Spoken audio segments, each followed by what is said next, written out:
Salam, salam, outsider, le débrief commence maintenant.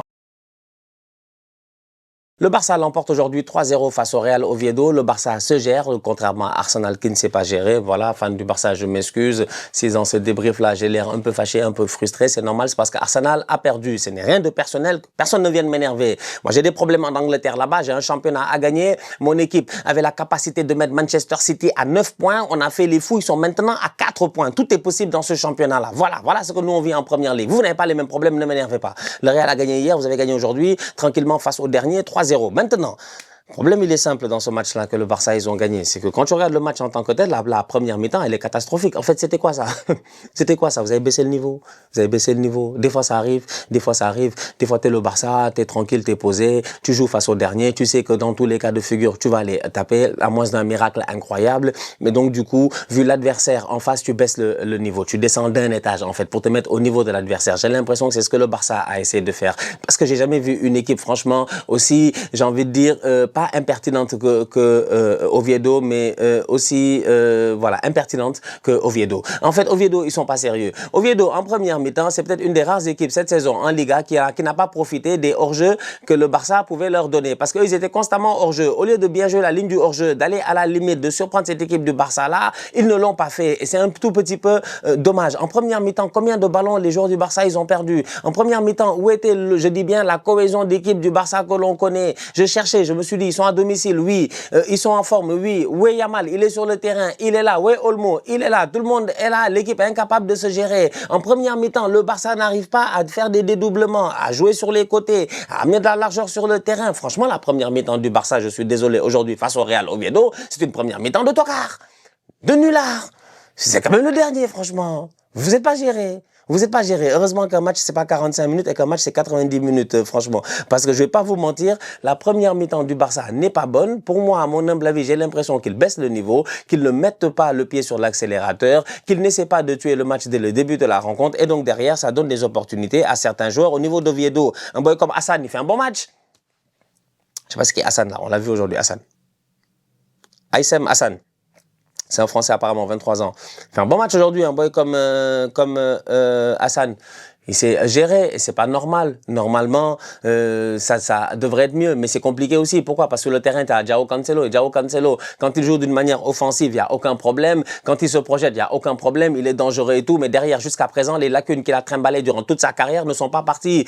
Donc tu chasses le naturel, je sais pas, il revient au galop. Cancelo, défensivement, c'est difficile. Donc automatiquement, même des boys comme Hassan, des boys de, je ne sais pas moi, des boys que, voilà, c'est des boys de Oviedo. C'est des boys qui sont derniers du championnat. C'est des boys, ils vont retourner en deuxième division. Même des boys comme Hassan, ils se gèrent, ils font des top performances. Donc, en première mi-temps, franchement, je suis désolé, le Barça ne se gère pas. Mais en deuxième mi-temps, petit changement. Petit changement de la part de Hansi Flick, qui sûrement, à la mi-temps, en a eu un tout petit peu barre. Il a dû, dire à ses boys de se retrousser les manches. Il a dû sûrement tirer quelques oreilles et il fait rentrer qui? Jules Koundé. Quand Jules Koundé rentre, il y a un petit changement tactique qui se fait. Jusqu'à présent, comme j'ai dit, en première mi-temps, tu as de la difficulté au niveau du Barça d'avoir des combinaisons sur les côtés. Lamine Yamal, Rafinha, tu sens que c'est un tout petit peu difficile, que les gars, il n'y a pas l'impact d'habitude que tu as avec les latéraux. Et donc, du coup, quand Jules Koundé rentre, João Cancelo passe de l'autre côté, Jules Koundé, Eric Garcia dans l'axe central, et là, automatiquement, ça change. Pourquoi? Parce qu'en première mi-temps aussi, il y a un autre truc qui se passe, c'est qu'Oviedo casse le rythme constamment. Et Oviedo, c'est des bandits. Ils ont pas tort, franchement. Ils savent que le Barça va les taper. Leur problème, c'est de limiter la casse et de gagner du temps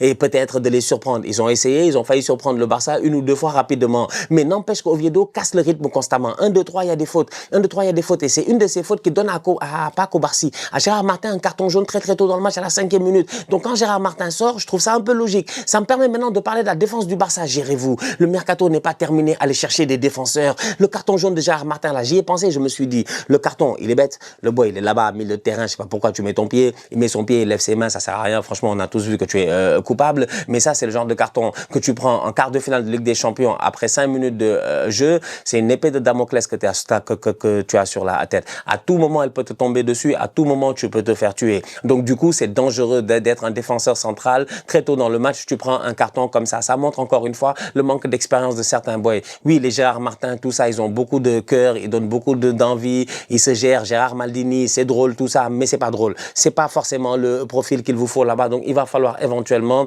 et Araujo, on en a parlé. Moi, c'est pas comme si on a confiance en lui. Donc, il va falloir éventuellement que le Barça, je l'espère en tout cas, d'ici la fin du mercato, retrouvent une solution. Ou du moins, il va falloir que ces boys-là, ils téléchargent des logiciels dans leur tête pour qu'ils soient un peu plus calmes. Parce que ce carton jaune-là plombe un peu son match. Finalement, en deuxième mi-temps, c'est beaucoup plus équilibré. Jules Koundé rentre, il y a les dédoublements, ça joue un peu mieux. Et là, le Barça se lâche. Et là, 3-0, évidemment. Ça commence par Dani Olmo qui claque une frappe. Belle frappe de la part de Dani Olmo qui traîne à l'entrée ou dans la surface de réparation en début de deuxième mi-temps. Belle frappe croisée qui va frôler le poteau. Absolument rien à dire. Dani Olmo, Fermin Lopez, c'est des boys qui ces derniers temps se gèrent et marquent beaucoup de buts. Donc ça, c'est bien et c'est de bon augure pour le Barça. Quand le match il est compliqué, tu peux compter sur la patte de ces joueurs-là. On l'a déjà vu même cette semaine en Ligue des Champions. Rafinha qui vient claquer son but, là aussi, c'est normal. Et heureusement, parce que Rafinha, j'ai envie de dire que on l'a oublié un peu. C'est vrai que les gars l'ont pas respecté l'année passée, franchement. Comment tu peux oublier Rafinha de tous les 11 de meilleurs joueurs que tu as fait la saison passée, tu as oublié Rafinha. Alors que c'est Rafinha qui est au sommet des statistiques, en fait, l'année passée avec Ousmane Dembélé, il me semble, tu vois. Maintenant, il fallait choisir un candidat, j'imagine, au niveau du Barça, ils ont choisi Lamine Yamal. Donc, ça a fait que Rafinha est allé un peu dans l'ombre. Mais la saison de Rafinha, pour ceux qui s'en rappellent et ceux qui ont eu l'opportunité de la vivre l'année passée, elle est stratosphérique. C'est une saison de Ballon d'Or. Et maintenant, Rafinha, cette année, je suis content pour lui parce que j'avais un peu peur en me disant est-ce qu'il l'avait fait juste une fois, il est capable de le refaire, mais franchement il est en train de se gérer malgré les pépins physiques et les quelques blessures qu'il y a eu. C'est un Rafinha qui se gère, c'est un Rafinha qui claque un deuxième but qui permet à ce moment-là au Barça d'être définitivement à l'abri avant l'heure de jeu. Le Barça a des problèmes, pourquoi? Parce que Pedri n'est pas là, donc du coup au milieu de terrain tu peux te poser des questions à savoir comment ils vont se gérer.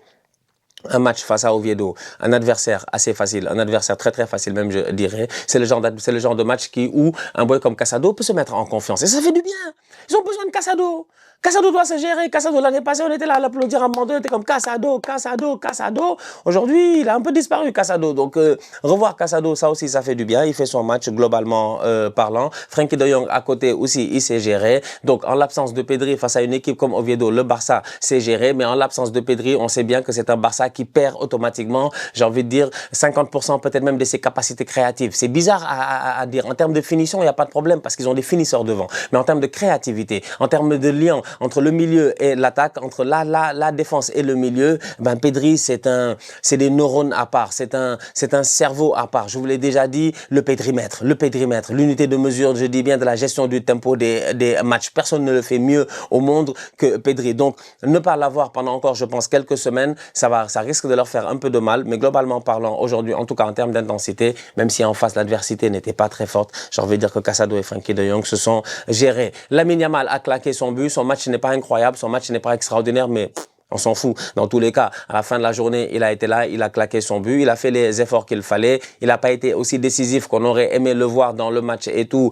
Plusieurs fois, tu as envie de dire, il perd des ballons et tout. Ça a été compliqué. Comme j'ai dit, la première mi-temps du Barça était cataclysmique, à mon humble avis, surtout face à un dernier de championnat. Cependant, la deuxième mi-temps de Lamine Yamal est plutôt intéressante dans le pressing, dans l'intensité, dans pas mal de choses. Et son but, reprise de volée, bravo. Franchement, un ciseau à la El Kabi cyclette.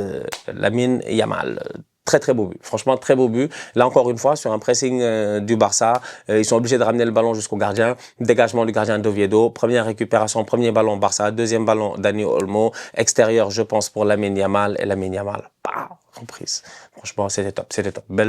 Beau ciseau de la part de Lamine Yamal, donc belle victoire. Robert Lewandowski n'a pas marqué. En toute fin de rencontre, il peut marquer. Contre-attaque du Barça, on lui met le ballon en profondeur, il frappe sur le gardien. C'est que Lewandowski aussi, de temps en temps, c'est les détails comme ça, tu te dis, bon, c'est pas grave, mais c'est grave. C'est grave, il y a 20 ans, il ratait pas ça. Tu vois. Donc, quand j'ai vu ça, je me suis dit, Robert, tu aurais dû te gérer. Donc, bon match de la part du Barça. Belle performance de la part des couleurs. Prochain match du Barça, ça va être normalement en Ligue des Champions, je pense. Prochain match du Barça face à Copenhague en Ligue des Champions, je pense, pour aller chercher cette qualification dans le top 8. Normalement, ça devrait le faire. Et ensuite, la semaine prochaine, face à Elche. Mais les couleurs sont toujours premiers du championnat. Ils gardent quoi? 2 points d'avance sur le Real, je pense. Ils gardent 1 point d'avance sur le Real. Waouh. C'est serré, c'est incroyable. Eux aussi, ils sont pas gérés. Ils ont fait comme Arsenal. Il y a 20 ans, ils étaient top et là, ils ont commencé à perdre perdre des points. La semaine passée, j'étais pas là, ils ont perdu.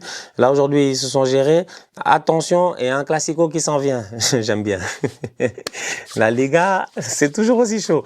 La famille, on se capte très bientôt pour une nouvelle vidéo. D'ici là, on continue à liker, on continue à partager, on s'abonne, on s'abonne, on s'abonne. On est ensemble, on reste en santé. Toujours le plus important. Tous outsiders.